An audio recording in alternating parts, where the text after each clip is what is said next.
Hello, welcome to part 2 of this video. Film Theory Kung Fu Panda Cycle of Evil by Film Theory, chat.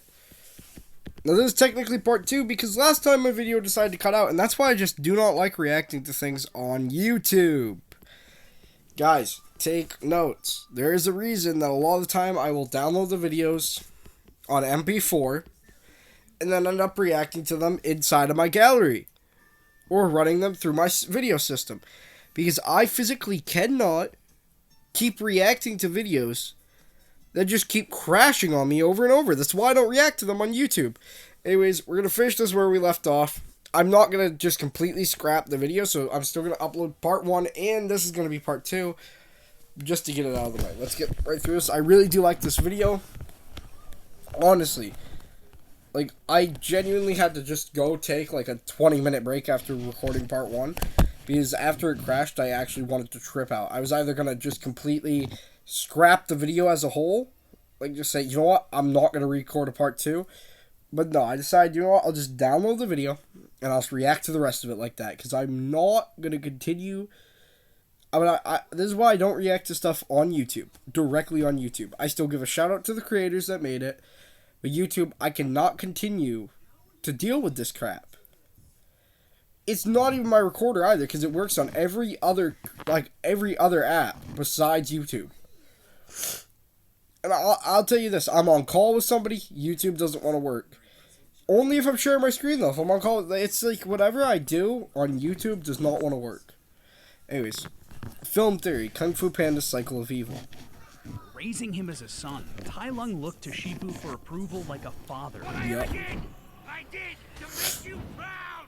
Tell me how proud you are, Shifu. But what does Shifu do when Oogway refuses to name Tai Lung the Dragon Warrior? Just shaking his head and walking away. Instead of comforting his son, talking to him, and encouraging him to keep at it. Yep. Or going to Oogway and asking for an explanation, Shifu does nothing. This ends up taking a huge emotional toll on both Tai Lung and Shifu, destroying their relationship. And it also turns Shifu into a hardened and cold mentor instead of the father figure he was before Oogway's influence. Shifu loved Tai Lung like he had never loved anyone before or since. Look at that face. Tigress, at this point a child, clearly needs support and approval, and Shifu cannot give it because of Oogway's actions. Just like his own master, Shifu has become a bad teacher. But even without taking into account... Well, at least Shifu was good. Master Oogway just is... Ugh. Like, oh my god, bro. This moment that must have been emotionally devastating for Shifu. There are situations where we see Shifu carry on the worst of Oogway's teachings. For example, we can look at the reaction when Oogway names Po as the Dragon Warrior. No.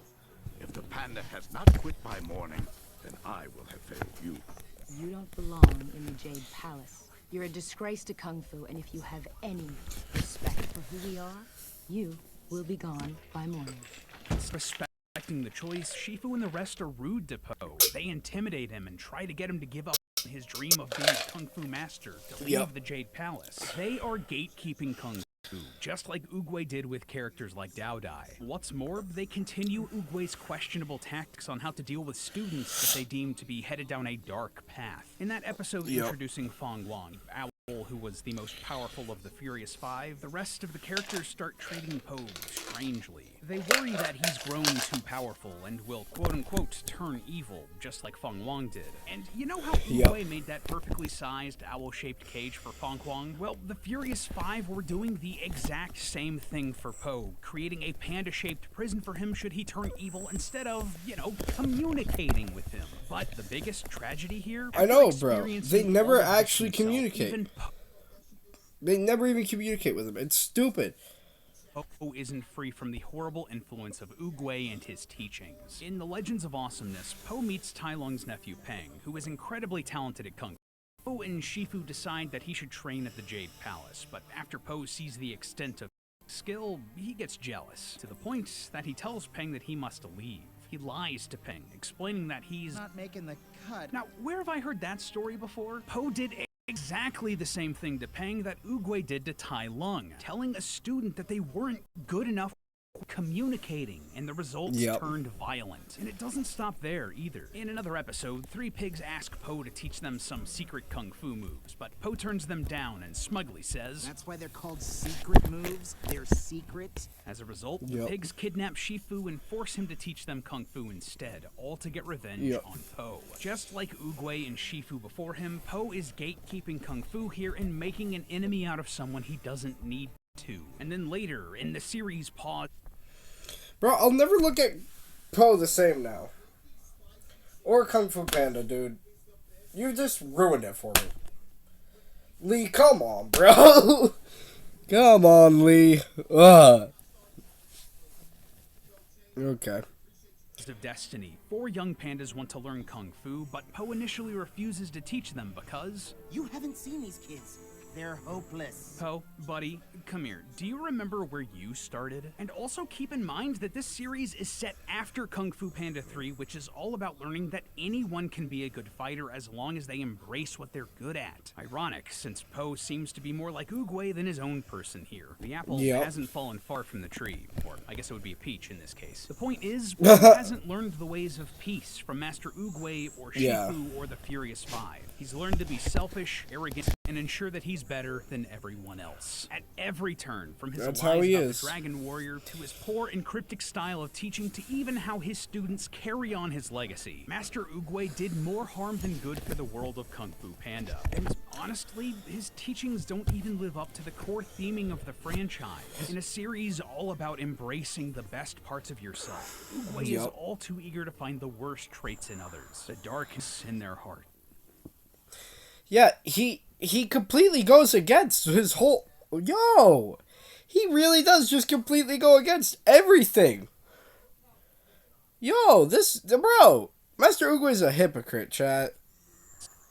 And throwing them away when they don't meet his expectations. And what's more, Oogway's gatekeeping goes directly against the meaning of Kung Fu itself. Though we associate Kung Fu mostly with martial arts, that isn't what it's limited to. In China, the term Kung Fu refers to anything that requires patience, discipline, and hard work. Yes, Oogway is supportive of characters like Po and Shifu, encouraging them to embrace what they're good at. But why doesn't he do that for the others? Why doesn't he celebrate the powerful drive of Tai Lung, the mechanical genius of Dao Dai, the ambition of Feng Huang? Those aren't bad traits, and with the right guiding hand, the right mentor, they can become powerful tools in making the world a better place. But hey, that's just a theory. A film theory. And cut. And hey, if you want more Kung Fu Panda right now, Matt's a theory all about how Po is actually the best choice for the Dragon Warrior from the very beginning. Or if you want a theory about another awesome martial arts animated series, go watch our theory about how we need to stop the Avatar cycle from Avatar: The Last Airbender. Oh yeah, I am gonna watch that at some point. I really love that one, and it covers one of my favorite series. Yeah. Alright, well, thanks for talking about this, Lee. That was absolutely great. I'll see you all next time. Bye-bye. Sorry that I had to do 2 parts. I hope this isn't too confusing for you guys. You guys hopefully understand the whole thing. Go watch part 1 if you haven't already. Please, guys. Because you're going to be very confused as to, like, oh, why did he start halfway through the video? I told you why at the beginning. Go watch part 1 of this video. Of me reacting to this video. Bye-bye.